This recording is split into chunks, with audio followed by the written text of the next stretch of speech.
G'day, Dave here, and we're looking at the Sermon on the Mount, Jesus' teaching here in Matthew chapter 5. Let's pick it up at verse 38. You have heard that it was said, eye for eye and tooth for tooth, but I tell you, do not resist an evil person. If anyone slaps you on the right cheek, turn to them the other cheek also. And if anyone wants to sue you and take your shirt, hand over your coat as well. If anyone forces you to go 1 mile, go with them 2 miles. Give to the one who asks you, and do not turn away from the one who wants to borrow from you. Now, this is radical teaching from Jesus, because we tend to feel our sense of rights, our entitlement. We deserve to be treated well, we think. And Jesus is saying, when you don't get treated well, don't use that as a foundation for revenge. Now, that's probably what was going on with this sense of eye for eye, tooth for tooth. It was probably the case that people are saying, well, look, you stole this from me, so I can steal that back from you. Or you hit me, so I can hit you. Or you treated me poorly and dismissed me and rejected me, and I'm going to leave you and disregard you as well.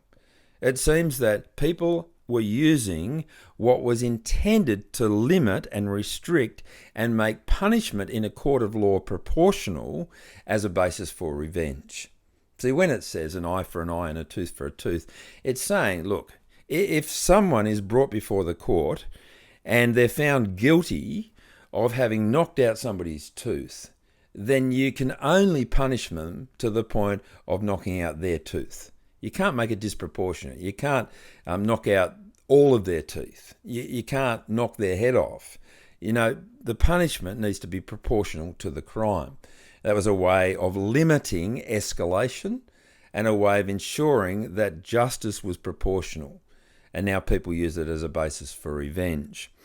And this sense of entitlement, this sense of getting what we believe that we deserve, of it being all about me and my rights, challenges us when people treat us badly.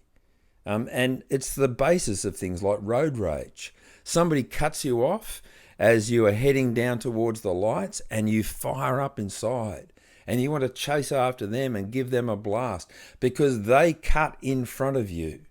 Somebody pushes in a meal queue. Somebody pushes their trolley in front of you in the supermarket, and we tend to feel a sense of injustice and entitlement and deserved rage at our rights being violated. We've seen this in extreme examples in recent times with the restrictions that have been placed upon people during this pandemic.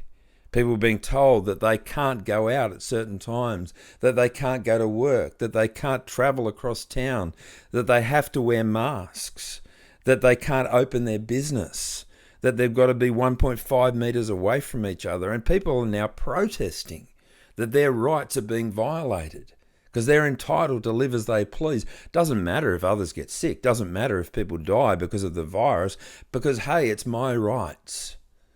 And Jesus is saying to us, no, in the kingdom of heaven, it's not all about my rights. No, there are more important things. People might treat us badly. Well, there's an opportunity to return evil with good. Here's an opportunity to actually help them out more than they are actually asking for. Here's an opportunity to show that Jesus' values, kingdom values, are the inverse of the world's selfish values. And here's a wonderful opportunity to be countercultural for the sake of the gospel. I've been quite challenged with these verses just in the last few days because I've been asked to give.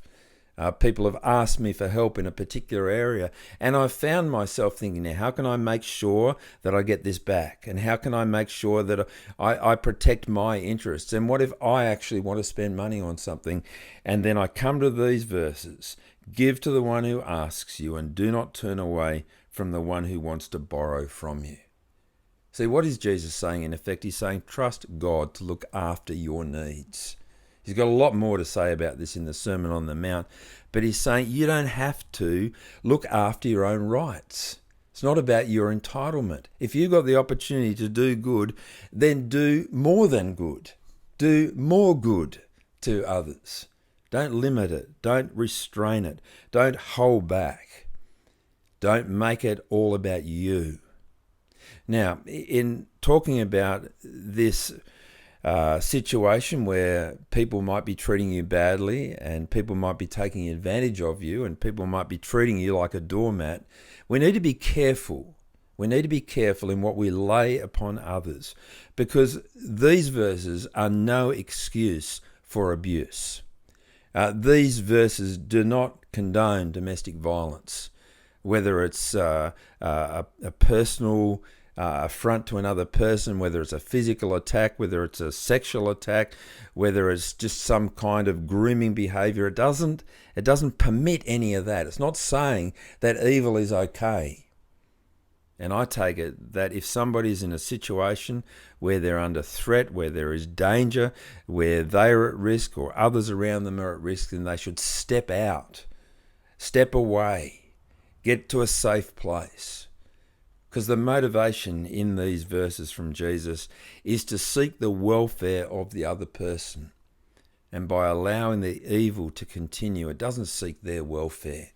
It does damage to the perpetrator and can do great damage to the victim. So we need to be sensible as we read these words of Jesus. These aren't saying tolerate violence, tolerate abuse, tolerate injury to others. No, it's not saying that. It's saying don't make it all about you. It's not about your entitlement. It's not about my rights. It's actually about the welfare of others, because that's what the kingdom is like. And if we want to see the supreme example of this being lived out, then look to Jesus, because Jesus didn't stand on his rights. He was entitled to claim anything and everything.